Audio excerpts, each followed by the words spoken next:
not to be? That is the question.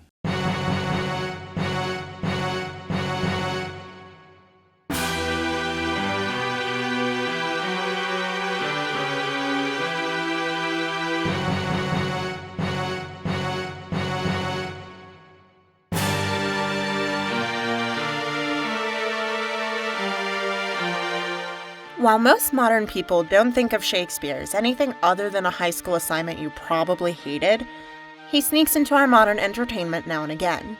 There are a ton of reenactments and official renditions, but then we have these gems that cleverly incorporate the themes of the play in a way that is more entertaining to the modern couch potato. Here are 6 movies that are nostalgic and Shakespearean.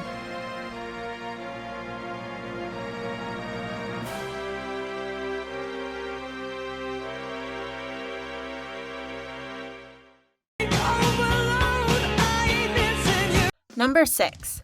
Warm Bodies. This movie was a 2013 romantic horror film. After an apocalyptic zombie takeover happens, one zombie saves a living girl from being attacked. They soon form an unwelcomed friendship that leads to something a bit more. While this isn't typically my type of movie, it is well done to represent the same basic plot as Romeo and Juliet. 2 people from different areas, or in this case one alive and one undead, that end up together even though it is risky. What is with this disappearing crutch trick, man? You're killing me. Number 5. Motocross. For any of the kids who watch Disney's original movies, I know who didn't want to ride motocross after watching this gem. This film was released in 2001, and the styles are nostalgic and honestly at times a little embarrassing. The plot is about 2 twins who both love riding. When the brother breaks his leg, his sister steps in, pretending to be him to compete in a big competition. Their father believes that his son is the only one who should ride, and his daughter is too delicate to ride and win. But when she enters the competition as her brother, an unlikely romance blossoms between her and another rider. This is a similar plot as Twelfth Night. Gender bending, swapping identities, unlikely romance, and overall a little confusing to anyone who comes into the story halfway through. Is it just me, or does this soccer game have more nudity than most? Number 4. She's the Man. This is another movie that used Twelfth Night as an outline for their plot. This movie, however, even kept some of the original names as well. Viola's brother decides to take a few weeks off, so she goes to his elite school to cover for him, but ends up falling in love. The only problem is, she may look like her brother, but she's lying about her identity. It's a funny and charming movie that really gets the point of the original play across. Everything the light touches is our kingdom. Number 3. The Lion King. This is a really wonderful common fact about The Lion King, that it's based off of Hamlet. The Disney movie follows the plot pretty closely. The beloved king dies secretly by his brother's hand, and the son is tasked with avenging the death of his father, while also becoming the target of his murdering uncle. The main change they made was in the end. While the Disney version is many times happier, Simba becomes king and follows in the footsteps of his father.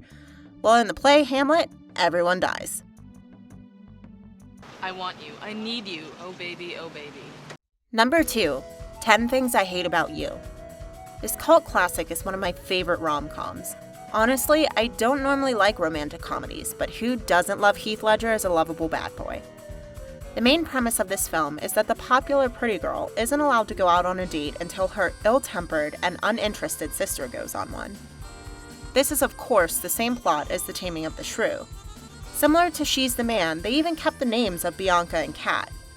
This film is quite possibly one of the most iconic movies of the 90s and still holds up today. That's not what Rome is about! We should totally just stab Caesar! Number 1. Mean Girls. This is one of the most iconic movies of the early 2000s. Katie is convinced by her new friends to pretend to be friends with the popular girls to infiltrate and destroy them. But things go awry when she becomes a little too much like them and ruins the plan, her friendship, and the regime of the Queen Plastic. This is the same plot as none other than Julius Caesar. Conspirators convince Brutus to join their assassination plot against Caesar to stop him from getting too much power. Brutus and the conspirators then kill him on the Ides of March. While Mean Girls is a lot less bloody, Regina does get hit by a bus in the end. What are some of your favorite Shakespearean plays turned into modern movies? Let us know in the comments below, and don't forget to like the video and subscribe to Pupcorn. Toodles!